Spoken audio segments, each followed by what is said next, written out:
ആര്യ, ഇപ്പോഴും നമ്മൾ തൃക്കാക്കര ക്ഷേത്രത്തിലാണ്. തൃക്കാക്കര ക്ഷേത്രത്തിന്റെ ഓഡിറ്റോറിയത്തിൽ ഇപ്പോൾ ഉത്രാട സദ്യ ആരംഭിച്ചിരുന്നു. അല്പം മുമ്പ് ഒരു പന്തി ഇപ്പോൾ സദ്യ കഴിച്ച് ആളുകൾ മടങ്ങിയിട്ടുണ്ട്. ഇപ്പോൾ ഏതാനും കുറച്ച് ആളുകൾ ഇവിടെ സദ്യക്കായുള്ള അടുത്ത പന്തി അടുത്ത ആളുകൾക്ക് ഇരിക്കാൻ വേണ്ടിയുള്ള സൗകര്യങ്ങൾ ഇവിടെ ഒരുക്കുകയാണ്. നമുക്ക് ആ ഇലകളിൽ കോഴ്സ് നോക്കിയാൽ അറിയാം, അവിടെ കറികളെല്ലാം വിളമ്പി ഇനി ഈ ഇലയിലുള്ള ഭക്ഷണത്തിന് വേണ്ട കറികളെല്ലാം വിളമ്പിയ ശേഷം ആളുകളെ അവിടെ നിന്നും കയറ്റി ഇവിടെ ഇട്ട് ഇവിടെ ഇരുത്തി ചോറ് കൊടുത്ത്, ചോറും സാമ്പാറും അടക്കമുള്ള കറികൾ കൊടുത്ത് പായസവും കൊടുത്ത്, അങ്ങനെയാണ് ഇതിൻ്റെ ഉത്രാട സദ്യയുടെ ഒരു രീതി. ഇപ്പോൾ 1200 പേർക്ക് ഒരേ സമയം ഇരിക്കാൻ പറ്റുന്ന തരത്തിലുള്ള ഭക്ഷണം കഴിക്കാൻ പറ്റുന്ന തരത്തിലുള്ള സൗകര്യങ്ങളാണ് ഇവിടെ ഒരുക്കിയിട്ടുള്ളത്.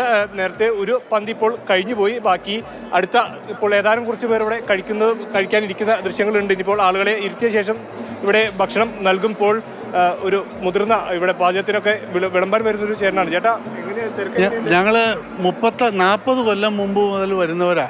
ഞങ്ങളാണ് ഈ വഴി കൂടെ ആദ്യം ബസ് സർവീസ് തുടങ്ങിയത്. ശ്രീമാൻ തിരക്കെങ്ങനെയുണ്ട് ഇത്തവണ? തിരക്കെന്ന് ഇന്നലെ രാത്രിത്തെ മഴയുടെ ഒരു കുഴപ്പമുണ്ട്. ഇന്നലെ നല്ല തിരക്കുണ്ട്. ഒരു 12:30 ആകുമ്പോൾ നല്ല ആളായിരിക്കും. തുടങ്ങിയുള്ളൂ 11:30 തുടങ്ങിയതല്ലേ ഉള്ളൂ. അതായത് ഇപ്പോൾ രണ്ടാമത്തെ പന്തിയാണ്. 11 മണിക്കാണ് ഇപ്പോൾ ഇത് തുടങ്ങിയത്. അപ്പോൾ ഒരു 12:30 മണിയോടുകൂടി ഇത്തരത്തിൽ വലിയ രീതിയിലുള്ള തിരക്ക് വരുമെന്നുള്ളതാണ് ഇപ്പോൾ ഇവിടെ ഈ വിളമ്പാനൊക്കെയുള്ള ആളുകൾ പറയുന്നത്. നമുക്കുള്ള ദൃശ്യങ്ങൾ കാണിച്ചാൽ അടുത്ത ഘട്ടത്തിലോട്ടുള്ള ആളുകളെ ഇരുത്താൻ വേണ്ടി അവിടെ നിന്ന് ഗേറ്റ് തുറന്ന് കൊടുത്തിട്ടുണ്ട്. അവരെല്ലാം ഇനിയിപ്പോൾ ഭക്ഷണത്തിനായി ഇവിടെ ഇരിക്കും. നേരത്തെ 1200 പേർക്കാണ് ഒരു സമയം ഇവിടെ ഭക്ഷണം കഴിക്കാനുള്ള സൗകര്യം ഏർപ്പെടുത്തിയിട്ടുള്ളത്. വിപുലമായിട്ടുള്ള സജ്ജീകരണങ്ങൾ ഒരുക്കിയിട്ടുണ്ട്.